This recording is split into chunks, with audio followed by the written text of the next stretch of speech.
అందరికీ నమస్కారం. దేవలోకంలో జరిగిన ఒక చిన్న సంఘటన, ఒక చిన్న తప్పుతో ఒక మహాబలవంతుడు, పరాక్రమవంతుడు, గొప్పవాడు ఈ భూమిపై జన్మించాడు అంటే మీరు నమ్ముతారా? అదే జరిగింది. ఆ కథ ఏంటో ఇప్పుడు చూద్దాం. ఇంకా కథలోకి వెళ్తే, ఇక్ష్వాకుల వంశంలో పుట్టి ప్రసిద్ధికెక్కిన మహాభిషుడు అని ఒక రాజు ఉండేవాడు. ఆయన సత్యవాది, పరాక్రమవంతుడు.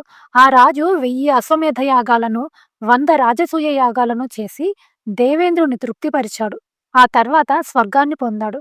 ఒకరోజు దేవతలందరూ బ్రహ్మను సేవించాలని అనుకుని ఒక సభ ఏర్పాటు చేశారు. అక్కడికి చాలా మంది రాజులు వచ్చారు. వాళ్ళల్లో మహాభిషుడు కూడా ఉన్నాడు. అప్పుడు గంగాదేవి కూడా ఆ బ్రహ్మదేవుడి సభకు వచ్చింది. గాలి ఇసురుగా వీయడం వల్ల గంగాదేవి కట్టుబట్ట పైకి లేచింది. అది గమనించిన దేవతలు అందరూ తలదించుకున్నారు. కానీ మహాభిషుడు మాత్రం ఆమె వైపు చూస్తూనే ఉన్నాడు. అంత పెద్ద సభలో మహాభిషుడు గంగాదేవిని చూడకూడని చూపు చూసినందుకు బ్రహ్మదేవుడు మహాభిషుణ్ణి మానవ లోకంలో జన్మించి మరలా పుణ్యలోకాలని పొందు అని శపించాడు. నువ్వు ఎవరినైతే అదే పనిగా చూస్తున్నావో ఆమె కూడా మానవ లోకంలో నీకు భార్యగా, నీకు ప్రతికూలంగా ప్రవర్తిస్తుంది. నీకు ఆమెపై కోపం కలిగినప్పుడు నీకు శాప విమోచనం కలుగుతుంది అని అన్నాడు బ్రహ్మదేవుడు. అప్పుడు మహావిషుడు బాగా ఆలోచించి తపస్సంపన్నుడైన రాజులను పరిశీలించి అధిక తేజస్సుతో ఉన్న ప్రతీప మహారాజును తన తండ్రిగా ఎన్నుకున్నాడు. గంగాదేవి కూడా మహాభిషుణ్ణే తలుచుకుంటూ బ్రహ్మసభ నుండి భూలోకానికి వస్తూ ఉంటుంది. అప్పుడు మార్గమధ్యంలో గంగాదేవి వసువులను చూసింది. వారు దిగులుగా స్వర్గలోకం నుండి క్రిందికి దిగుతున్నారు. గంగ వాళ్ళను చూసి, ఏమైంది? ఎందుకు మీ దివ్య రూపాన్ని కోల్పోయారు? దేవతలంతా క్షేమమే కదా అని అడిగింది. ఆ వసువులు ఆమెతో ఇలా అన్నారు. వశిష్ఠ మహాముని మేము చేసిన చిన్న తప్పుకి కోపించి మమ్మల్నందర్నీ శపించాడు. ఒకరోజు వశిష్ఠుడు చెట్టు చాటున కూర్చొని సంధ్యోపాసన చేస్తుండగా మేమంతా ఆయనను అతిక్రమించి వెళ్ళాము. దానితో ఆయన కోపించి మానవులుగా పుట్టమని మమ్మల్ని శపించాడు. ఆయన మాటని మరల్చడానికి వీలులేదు. కాబట్టి నువ్వు మానవ స్త్రీగా జన్మించి మాకు జన్మనివ్వాలి. మేము మానవ స్త్రీల కడుపులో ప్రవేశించలేము అని అన్నారు వసువులు. గంగాదేవి అలాగే అని అంగీకరించింది. గంగాదేవి వసువులతో మీకు తండ్రి ఎవరు కావాలి అని అనుకుంటున్నారు అని అనింది. అప్పుడు వసువులు ప్రతీప మహారాజు కుమారుడు శాంతనుడు లోక ప్రసిద్ధుడు అవుతాడు. అతడు మానవ లోకంలో మాకు తండ్రి కాదగినవాడు అని అన్నారు. అప్పుడు గంగ కూడా మీ నిర్ణయం బాగుంది అని అనింది. అప్పుడు వసువులు గంగాదేవితో ఇలా అన్నారు. గంగా, మేము నీకు జన్మించిన వెంటనే మమ్మల్ని నువ్వు గంగలో వదిలేయాలి. అప్పుడు మేము స్వల్ప కాలంలోనే నిష్కృతి పొందగలుగుతాము అని అన్నారు. గంగ సరే అంది. కానీ రాజుకి నాకు పుట్టే కొడుకులలో ఒక కొడుకైనా మిగిలి ఉండాలి అని అనింది. అప్పుడు వసువులు మేమంతా మా తేజస్సులోని 8వ భాగాన్ని ధారపోస్తాము. ఆ తేజస్సుతో నీకు ఒక కొడుకు పుడతాడు. అయితే మానవ లోకంలో అతనికి మాత్రం సంతానం ఉండదు అని చెప్పి వసువులు వెళ్ళిపోయారు. ఇది ఇలా ఉంటే ప్రతీప మహారాజు గంగా నదీ తీరంలో నివసిస్తూ చాలా సంవత్సరాలు జపం చేస్తూ కూర్చున్నాడు. అప్పుడు గంగాదేవి ఆమెను చూస్తేనే మనసు చలించేలా ఉండే రూపంతో నది నుండి బయటికి వచ్చి జపం చేస్తూ కూర్చున్న ప్రతీప మహారాజు దగ్గరికి వచ్చి ఆయన కుడి తోడ మీద కూర్చుంది. అప్పుడు ప్రతీప మహారాజు, సుందరి, నీ కోరిక ఏంటి? నేను నీకేం చేయగలను అని అడిగాడు. అప్పుడు గంగాదేవి, రాజా, నేను నిన్ను కోరుకుంటున్నాను, నన్ను పరిగ్రహించు అని అడిగింది. అప్పుడు ప్రతీపుడు, నేను పరకాంతను కామించను. వేరే వర్ణానికి సంబంధించిన స్త్రీని కూడా నేను కామించలేను. ఇది నా ధర్మబద్ధమైన వ్రతం అని అన్నాడు. అప్పుడు గంగాదేవి, నేనేమీ అమంగళకరమైన దానిని కాదు, ఎవరి చేత మాట పడిన దాన్ని కూడా కాదు.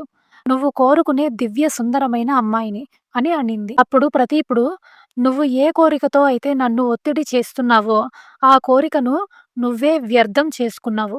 నీ కోరికను నేను అంగీకరిస్తే ధర్మహాని నన్ను నాశనం చేస్తుంది. నువ్వు నా కుడి తోడ మీద వచ్చి కూర్చున్నావు. పిరికిదానా, కుడి తోడపై కూర్చునే అవకాశం సంతానానికి కోడలికి మాత్రమే ఉంటుంది. ఎడమ తోడ మీద కూర్చునేది భార్య ఒక్కటే. నువ్వు కుడి తోడ మీద కూర్చున్నావు కాబట్టి నేను నిన్ను పరిగ్రహించలేను. కాబట్టి నువ్వు నా కోడలివి అవ్వు అని అన్నాడు ప్రతీపుడు. గంగాదేవి సరే అని ప్రతీపుడికి ఇలా చెప్తుంది. నేను ఒక నియమానికి కట్టుబడి మాత్రమే నీకు కోడలిని అవుతాను. నా ప్రవర్తనను నీ కుమారుడు అంగీకరించాలి. ఎప్పుడూ కాదనకూడదు. ఈ నియమానికి అంగీకరిస్తేనే నీ కుమారుడితో నేను కలిసి ఉంటాను. అలాగే మీ కుమారుడు కూడా పుణ్యాత్ములు గొప్పవారు అయిన పుత్రుల ద్వారా స్వర్గలోకాన్ని పొందుతాడు అని చెప్పింది. రాజు దానికి అంగీకరించాడు. గంగాదేవి అదృశ్యమైంది. ఆ తర్వాత కొంతకాలానికి ప్రతీప మహారాజుకు శాంతనుడు జన్మించాడు. కొడుకుకి జాతకర్మాది సంస్కారాలు అన్నీ వేదోక్త పద్ధతిలో జరిపించాడు. వేదాలు, ధర్మశాస్త్రాలు అన్నీ చదివాడు. యవ్వన దశకు చేరుకున్నాడు శాంతనుడు. ఒకరోజు ప్రతీప మహారాజు శాంతనుడిని పిలిచి, కుమారా, గతంలో ఒక దివ్యకాంత నా దగ్గరకు వచ్చింది. ఆమె ఎప్పుడైనా నిన్ను కలిసి పుత్రకామంతో నిన్ను సమీపిస్తే నువ్వెవరు, ఎవరి కుమార్తెవు అని ప్రశ్నలు వేయకుండా, ఆమె ఏమి చేసినా నువ్వు దానిని తిరిగి ప్రశ్నించకుండా, ఆమె ఏమైనా అడిగితే నా ఆదేశంగా భావించి ఆమెని నువ్వు భార్యగా స్వీకరించు అని చెప్పాడు ప్రతీపుడు. అలా జరిగిన విషయం చెప్పి ప్రతీపుడు శాంతనుడిని రాజుగా పట్టాభిషేకం చేసి అరణ్యానికి వెళ్ళిపోయాడు. శాంతనుడు దేవేంద్రుని వంటి శోభతో రాజ్యపాలన చేస్తున్నాడు. శాంతనుడు ఒకరోజు వేట కోసం అరణ్యానికి వెళ్ళి గంగా తీరంలో ఒంటరిగా తిరుగుతూ ఉన్నాడు. అక్కడ లక్ష్మీదేవి వంటి కాంతితో తిరుగుతున్న ఒక ఆమెని చూశాడు. ఆమె దివ్యాభరణాలు ధరించి సన్నగా, నాజుగ్గా, మచ్చుకైన మచ్చలేని శరీర లావణ్యంతో మెరిసిపోతూ ఉంది. ఆమె కూడా గొప్ప తేజస్సుతో సంచరిస్తున్న ఆ రాజును చూసి మైమరిచిపోయింది. రాజు ఆమె దగ్గరకు వచ్చి ఆమెని పలకరించి, నువ్వు దేవకాంతవా, దానవకాంతవా, అప్సరసవా, యక్షకాంతవా, మానవ స్త్రీవా, దేవతల సౌందర్యం వంటి నిన్ను యాచిస్తున్నాను. నువ్వు నా భార్యవి కావాల్సింది అని అన్నాడు. గంగాదేవి వసువులకు ఇచ్చిన మాటను, అలాగే ప్రదీపుని మాటను కూడా గుర్తు తెచ్చుకుని తగిన సమయం వచ్చింది అని భావించి రాజుతో ఇలా అంటుంది, నేను నీకు పట్టమహిషినై నీ అధీనంలో ఉంటాను. కానీ నేను శుభమైన అశుభమైనా సరే ఏ పని చేసినా నన్ను అడ్డగించకూడదు. నాకు కష్టం కలిగేటట్లు మాట్లాడకూడదు. అలా అయితేనే నీ దగ్గర ఉంటాను. నన్ను అడ్డగించినా, అప్రియంగా మాట్లాడినా నిస్సందేహంగా నిన్ను విడిచి వెళ్ళిపోతాను అని అనింది. శాంతనుడు సరే అని ఆమెను రథం ఎక్కించుకుని అంతఃపురానికి వెళ్ళాడు. రూప యవ్వనవతి లక్ష్మీదేవి వంటి శరీర కాంతితో వర్ధిల్లుతున్న ఆమెను భార్యగా స్వీకరించి చాలా సంవత్సరాలు సుఖ సంతోషాలతో కాలం గడిపాడు. ఆ రాజుకి గంగాదేవి యందు 8 మంది కుమారులు జన్మించారు. ప్రతి బిడ్డను ఆమె నీటిలో పడేసింది. ఆమె బిడ్డలను నీటిలో పడేసినప్పుడు నిన్ను నేను ఆనందింపచేస్తున్నాను అని చెప్తూ 7 బిడ్డలని నీటిలో ముంచేసింది. ఆమె అలా చేయడం శాంతనుడికి నచ్చలేదు. కానీ తిరిగి ప్రశ్నిస్తే ఆమె వెళ్ళిపోతుందన్న భయంతో రాజు ఆమెను ఏమీ అనలేదు. 8వ కుమారుడు పుట్టినప్పుడు దుఃఖార్తుడైన శాంతను మహారాజు తన కుమారుని బ్రతికించుకోవాలని భావించి నవ్వుతూ ఆమెతో ఇలా అన్నాడు, చంపవద్దు. నీవు ఎవరి కూతురువు? పిల్లల్నెందుకు చంపుతున్నావు? పుత్రఘాతిని, కుమారులను చంపి పెద్ద పాపాన్ని మూట కట్టుకుంటున్నావు అని అన్నాడు శాంతనుడు.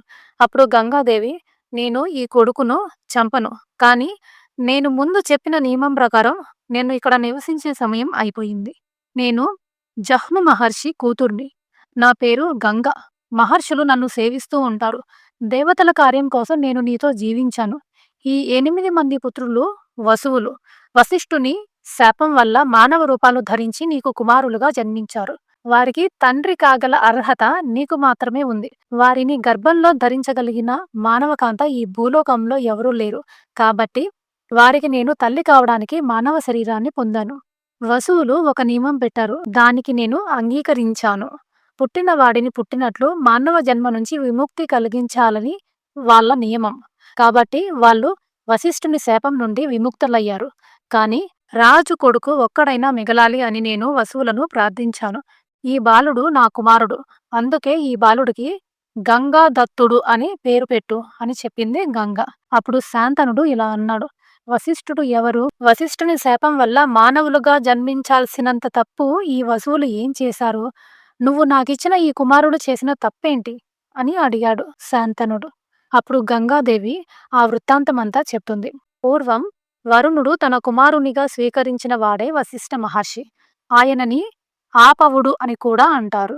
మేరు పర్వతం ప్రక్కన ఆయన ఆశ్రమం ఉండేది. ఆశ్రమం చాలా పవిత్రమైంది. జంతువులు, పక్షులతో నిండి ఉంటుంది. అన్ని ఋతువులలోనూ పూలు, పళ్ళు, నీరు సమృద్ధిగా ఉంటాయి. వశిష్ఠ మహర్షి అక్కడ తపస్సు చేసేవాడు. ఆయనకి నందిని అనే ఒక ఆవు ఉంది. ఆ నందిని దక్షుడి కుమార్తె అయిన సురభి అనే ఆమెకి కశ్యపుడికి జన్మించిన ఆవు. లోకానుగ్రహం కోసం జన్మించింది. కోరికలన్నిటిని తీర్చగల వాటిలో శ్రేష్టమైనది ఆ నందిని ఆవు. ధర్మాత్ముడైన వశిష్ఠ మహర్షి ఆ ఆవును హోమధేనువుగా స్వీకరించాడు. ఆ నందిని ఆవు వశిష్ఠుని చేత సేవింపబడుతూ ఆశ్రమంలో నిర్భయంగా సంచరిస్తూ ఉండేది. ఒకసారి పృథువు మొదలైన వసువులందరూ వారి వారి భార్యలతో కలిసి ఆ ఆశ్రమానికి వచ్చారు. ఆ ప్రాంతమంతా తిరుగుతూ పర్వతాలలో, వనాలలో క్రీడిస్తూ ఉన్నారు. ఆ వసువులలో ఒకరి ఇల్లాలు ఆశ్రమ వనంలో తిరుగుతూ ఆ నందిని అనే ఆవును చూసి ఆశ్చర్యపోయింది. ఆమె ఆ ఆవును తన భర్తకు చూపించింది. మంచి గిట్టలు, లక్షణమైన తోక, పాలతో నిండిన పొదుగు, అలా సర్వ శుభలక్షణాలతో నిండి ఉంది ఆ నందిని. ద్యోవు అనే వసువు ఆవును చూసి, ఈ ధేనువు వశిష్ఠ మహర్షిది. దీని పాలను త్రాగిన వారు నవ యవ్వనంతో 10,000 సంవత్సరాలు జీవించగలరు అని చెప్పాడు. ఆ మాటలు విన్న ద్యోవుని భార్య ఇలా చెప్తుంది: మానవ లోకంలో నా స్నేహితురాలు అయిన ఒక రాజకుమారి ఉంది. ఆమె పేరు జితవతి. ఆమె ఉసీనరరాజు కుమార్తె.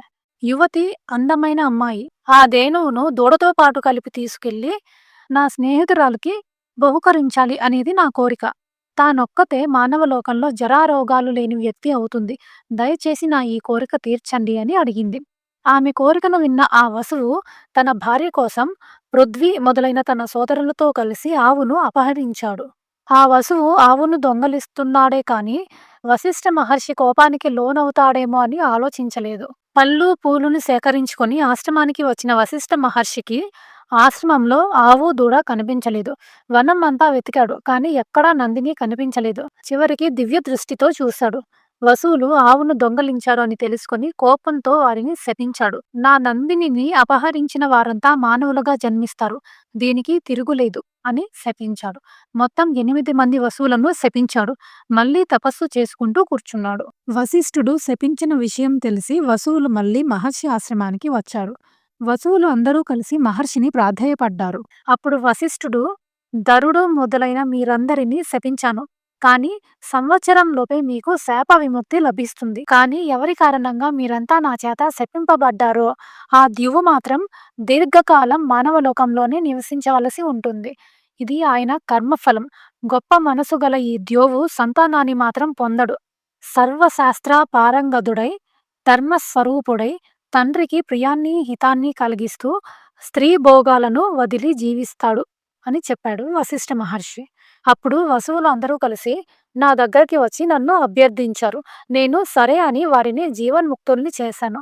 ఈ ద్యువుడు మాత్రం మానవలోకంలో చిరకాలం నీ కుమారుడిగా జీవిస్తాడు. ఇతనికి దేవవ్రతుడు, గంగాదత్తుడు అని 2 పేర్లు. నీ కుమారుడే అయినా గుణాలలో నిన్ను మించినవాడు అవుతాడు.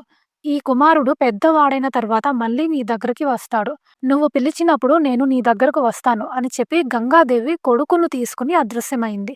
అలా గుణాలలో శాంతనుడిని మించిన వాడై గంగాదత్తుడు గాంగేయుడు అయ్యాడు. శాంతనుడు కూడా బాధతో నగరానికి వెళ్ళిపోయాడు. ఈయన ఉజ్వలమైన ఇతిహాసమే మహాభారతం అని చెప్పాడు వైశంపాయనుడు. శాంతను మహారాజు బుద్ధిమంతుడు, ధర్మస్వరూపుడు. ధర్మం విషయంలో ఆయనకు సాటి రాగల రాజు మరొకడు లేడు. రాజు నడవడిని చూసి ప్రజలంతా అర్ధకామాల కన్నా ధర్మమే ఉన్నతమైనది అని నిశ్చయించుకున్నారు. ధర్మవేత్తలలో అగ్రగణ్యుడై, ధర్మాత్ముడై ఉన్న ఆయనను రాజులందరూ రాజరాజుగా అభిషిక్తుణ్ణి చేశారు.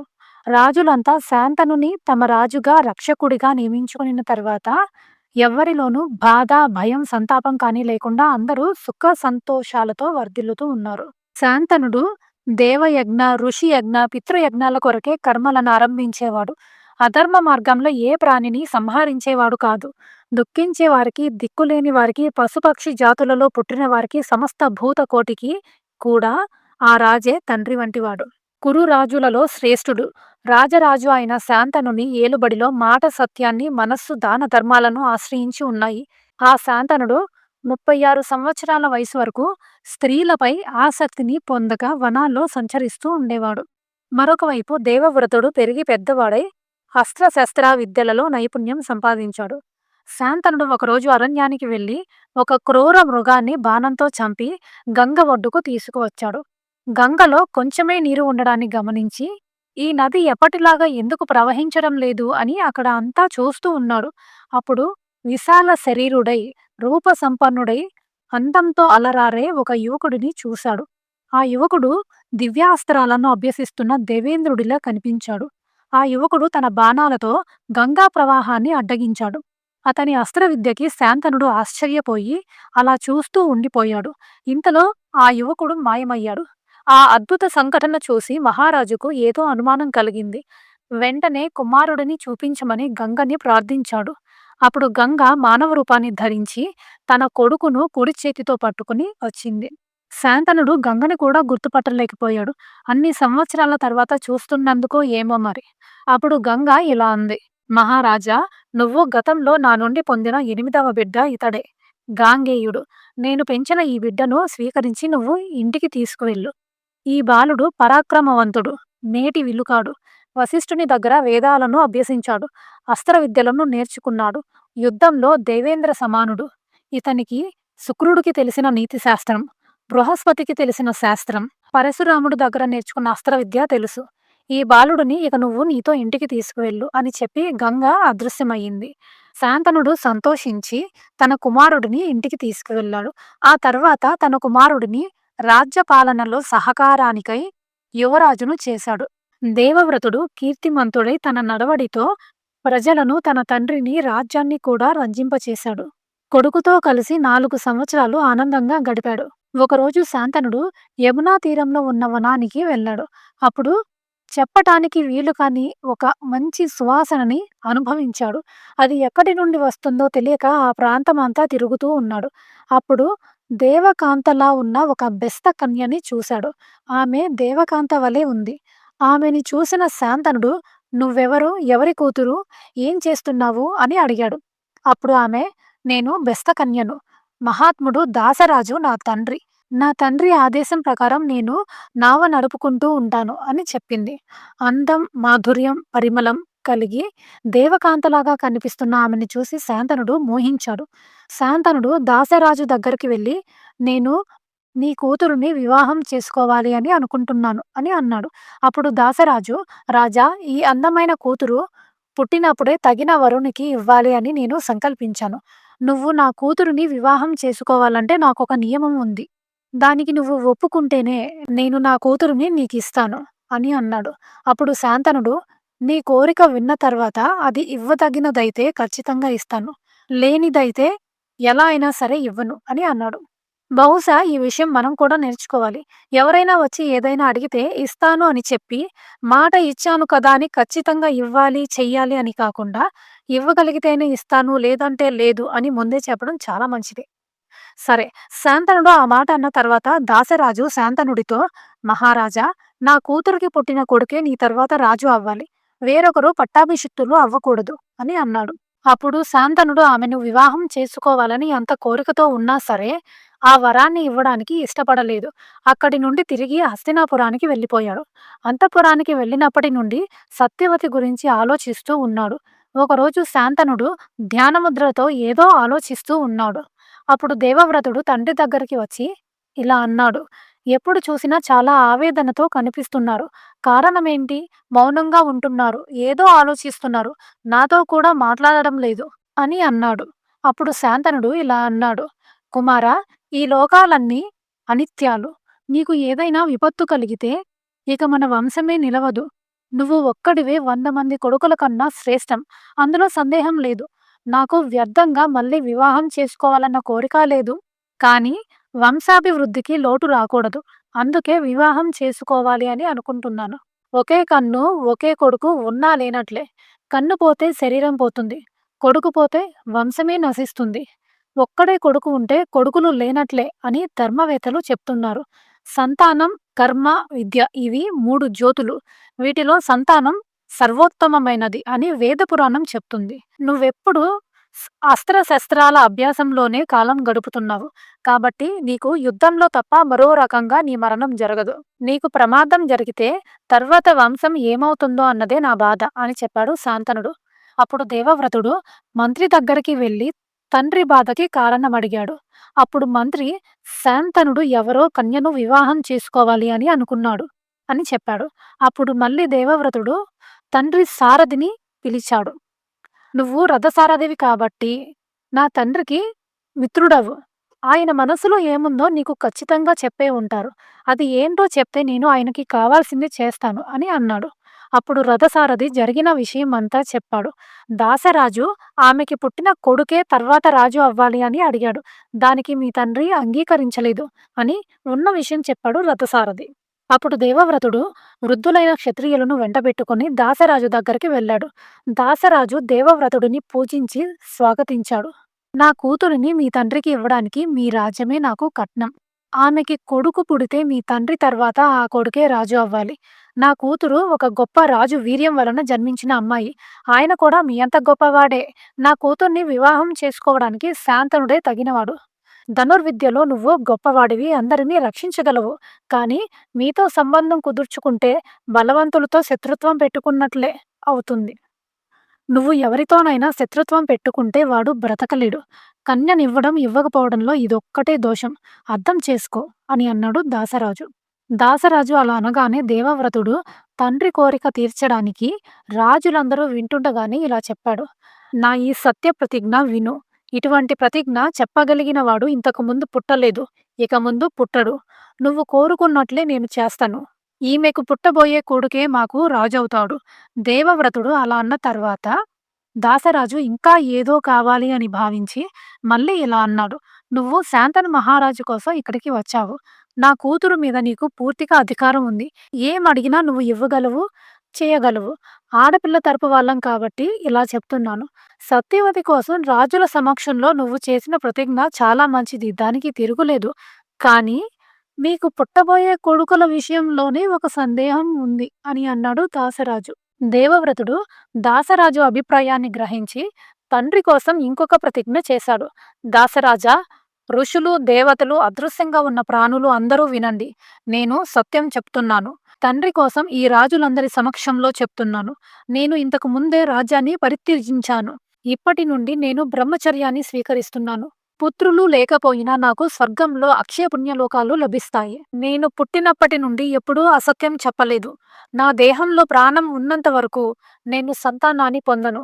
నేను రాజ్యాన్ని, మైథునాన్ని కూడా పూర్తిగా పరిత్యజిస్తున్నాను. నేనింక ఊర్ధ్వరేతస్కుడనై ఉంటాను అని అన్నాడు దేవవ్రతుడు.